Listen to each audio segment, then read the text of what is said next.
अस्सलाम वालेकुम दोस्तों, उम्मीद खैरियत से होंगे। आज हम स्प्लिट यूनिट आउटर की रिपेयरिंग कर रहे हैं। ये इसका कंप्रेसर होता है, ठीक है। ये इसकी बोतल होती है, ये कंप्रेसर के साथ अटैच होती है। ये इसका फ़ैन होता है जो कंडेंसर को ठंडा करता है और साथ फ़ैन को भी, कंप्रेसर को भी ठंडा करता है। इस वक्त हमारे पास जो एसी है ये लीक कर चुका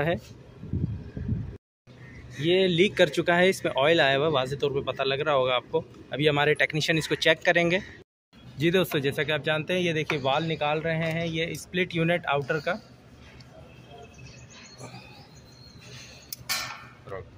जब भी एसी के लीकेज होती है तो इसमें गैस के साथ ऑयल भी चलता है, जिसकी वजह से जहाँ से गैस निकल रही होती है वहाँ से ऑयल भी निकल आता है। तो इस तरीके से वाज़ेह तौर पर इसमें ऑयल आ जाता है। तो इसलिए जहाँ पर भी लीकेज होगी वहाँ पे 100% ऑयल भी आ जाएगा। गैस की लीकेज के साथ ऑयल भी आता है। ये हमारे टेक्नीशियन सर्फ वाला पानी डाल रहा है। ये देखें, लीक है यहाँ से लीक आया। नहीं वो पानी पी रहे हैं। नहीं लीक था यार, लीक था नहीं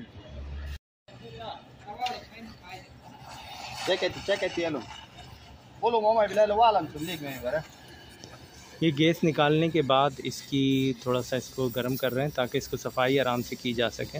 रेगमाल की मदद से वाल्व वगैरह, वाल लीक नहीं है, इसका यूनियन लीक है। तो इसको फ्लेयर नट जिसे कहते हैं।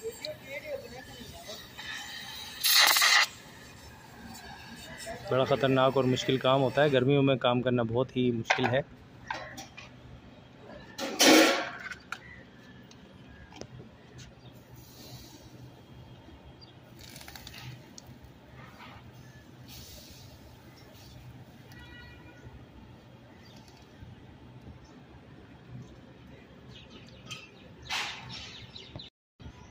ये हमारे टेक्नीशियन वॉल को खोल रहे हैं। थोड़ी सी गैस थी।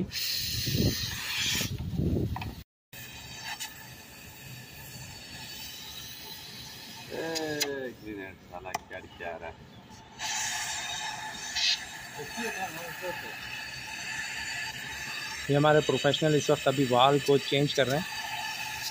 वाल लीक है, देखिए।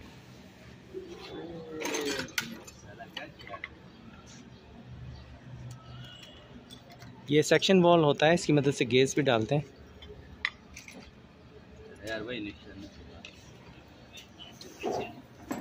गर्मियों में एसी ज़्यादा चलते हैं, जिसकी वजह से इसका काम बहुत ज़्यादा होता है और ये थोड़ा कॉस्टली भी होता है। बिजली के बिल से लेके और इस्तेमाल तक। अगर ख़राब हो जाए तो ख़र्चा ज़्यादा, और अगर इस्तेमाल करते रहें इलेक्ट्रिक तो इलेक्ट्रिक का बिल बहुत ज़्यादा आता है। क्योंकि गर्मी में बिजली शॉर्ट होती है, कम होती है, क्योंकि इस्तेमाल इसका बहुत ज़्यादा होता है। तो काइंडली गर्मियों में बिला वजह बिजली का इस्तेमाल ना कीजिए और गैर मुनासिब एसी ना लगाइए। मतलब जब ज़रूरत नहीं है तो एसी ना चलाएं और लोड भी कम से कम इस्तेमाल करें इलेक्ट्रिक का। अगर आप बिल पे कर सकते हैं तो दूसरा तो नहीं कर सकता। तो काइंडली इस चीज़ की तरफ ख्याल रखें। और अगर आप अपनी इलेक्ट्रिसिटी कम इस्तेमाल करेंगे तो जिन इलाकों में लोड शेडिंग हो रही है दोस्तों, तो वहाँ पर भी थोड़ी लोड शेडिंग कम कर दी जाएगी। क्योंकि आपके एक एसी या एक एम्पेयर या थोड़ी सी बिजली बचाने से काफ़ी सारी बिजली बचती रहती है। अगर हर घर वाला थोड़ी थोड़ी बिजली बचाए, जिन इलाकों में लोड शेडिंग कम होती है, तो जिन इलाकों में लोड शेडिंग ज़्यादा हो रही है तो वो बिजली वहाँ पर ट्रांसफ़र कर दी जाएगी। तो काइंडली इस चीज़ की तरफ ख्याल रखें। और मेरी सबसे यही रिक्वेस्ट है, गर्मियों में ख़ास तौर पे जब लोड शेडिंग होती है तो लोग एहतजाज करते हैं, गवर्नमेंट की भी परेशानी समझें, क्योंकि लोड ज़्यादा होता है तो वो काइंडली उस तरफ ख्याल करती है। तो इस तरह तो ख्याल करें, ठीक है दोस्तों।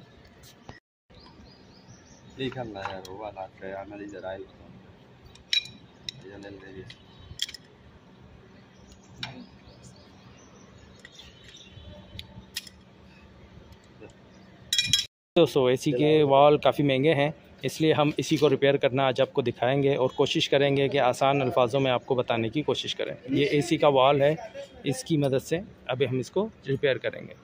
ये एनएल की मदद से इसकी चूड़ियाँ खोल रहे हैं। ये टाइट कर दिया, सॉरी। इस वक्त हम इसका रिंग निकाल रहे हैं।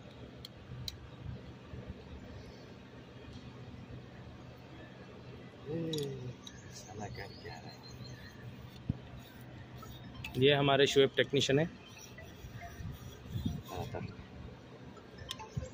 ये एनएल की मदद से इसको खोल रहे हैं। वाल रिपेयर करना हम आपको बताएंगे। ये देखें,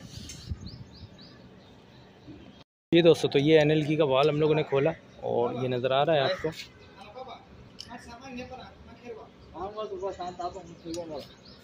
MM में चूड़ियाँ होती हैं इसकी, काफ़ी महंगा है। अभी हम इसको रिपेयर करना आपको दिखाएंगे। मेरे दोस्तों, ये अभी इसको रिपेयर कर रहा है, रेगमाल से साफ़ कर रहा है इसको। ये होता है असल चीज़, जो इसमें सील्स वगैरह होती है, ये रबड़ की सील होती है। अगर हम ये लगा रहे और हम इसको रिपेयर करेंगे तो ये रबड़ की सील ख़राब हो जाएगी और हमारा वाल बेकार हो जाता है। ये बड़ी मुश्किलों से मार्केट में मिलती है ये सील।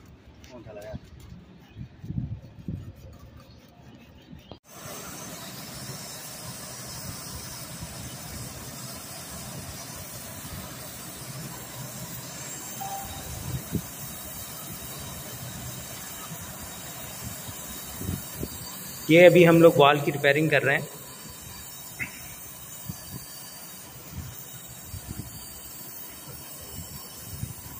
एक वाल का हम लोगों ने सेफ्टी, यहाँ से हम लोग गैस भरते हैं ये 1/4 के पाइप से, ये हम लोगों ने अलग हटा दिया। और ये दो चीज़ें ऐसी होती हैं जो अगर वाल में लगी रहें तो आप टांका नहीं लगा सकते और वाल आपका ख़राब हो जाएगा। तो काइंडली जब भी वाल की रिपेयरिंग करें, जैसा कि मैंने शुरू में आपको दिखाया, ये आप हटा दें, उसके बाद आप वाल की रिपेयरिंग करें।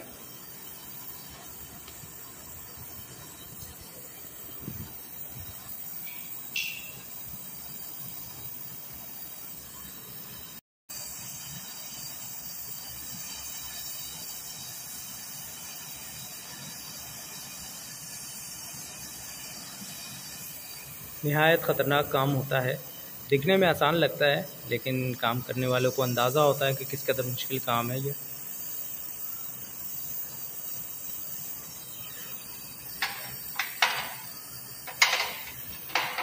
इसी तरीके से वीडियो बनाना भी बहुत मुश्किल काम होता है। ज़रा सा दिमाग इधर उधर चला जाए तो एकदम से वीडियो आपकी आउट हो जाती है। कोई काम भी आसान नहीं होता।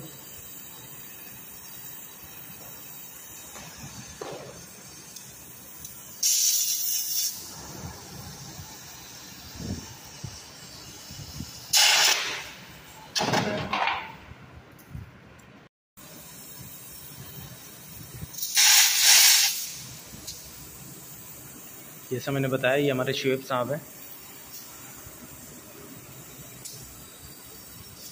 ये आपको वाल रिपेयरिंग करना बता रहे हैं।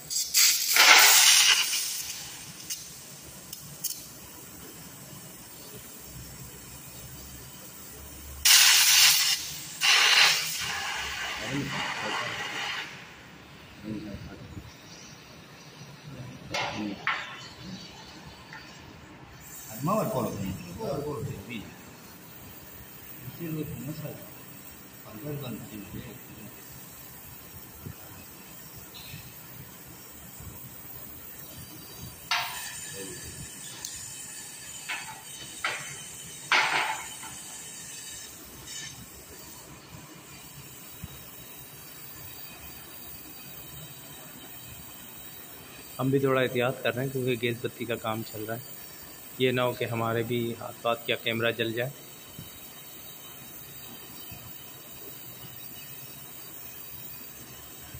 ये स्प्लिट यूनिट का आउटर है जिसका वॉल रिपेयर कर रहे हैं हम। वाल काफ़ी महंगे हो गए हैं तो हमारे शुएब साहब ने दिमाग लड़ाया और इस तरीके से ये वाल को रिपेयर कर देते हैं। कभी भी ऐसे लीक हो तो आप भी ऐसे रिपेयर कर सकते हैं। दोस्तों, तो ये हमारे प्रोफेशनल लगे हुए हैं, अभी वाल को रिपेयर करने के बाद फिट कर रहे हैं। अब इसे टांका लगाएंगे, इन दो पाइपों को आपस में अटैच करेंगे। ये इस वक्त हमारे प्रोफेशनल लगे हुए हैं, कोशिश कर रहे हैं कि हम डिस्टर्ब ना करें, लेकिन हम इनको काफ़ी डिस्टर्ब कर देते हैं कभी कभी।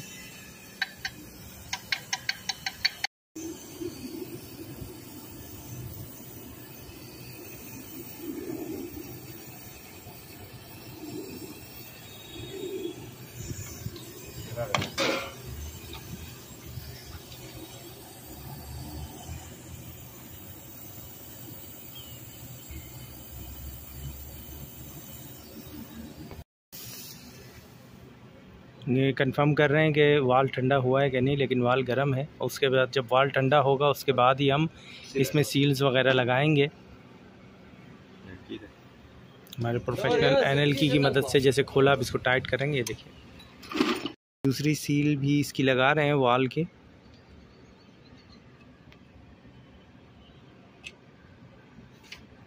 जब भी वाल रिपेयर करें एक सील और दो सील, दोनों सीलें निकालें। और इस सील में आपको एक अदद सील होगी वो निकालना नहायत ज़रूरी होता है।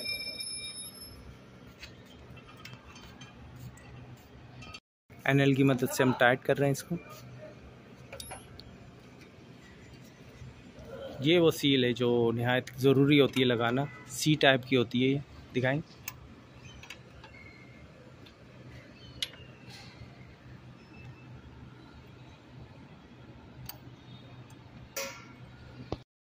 लग गई, नहायत मुश्किल होती है लेकिन प्रोफेशनल आराम से ये काम कर सकते हैं। गुड हो गया।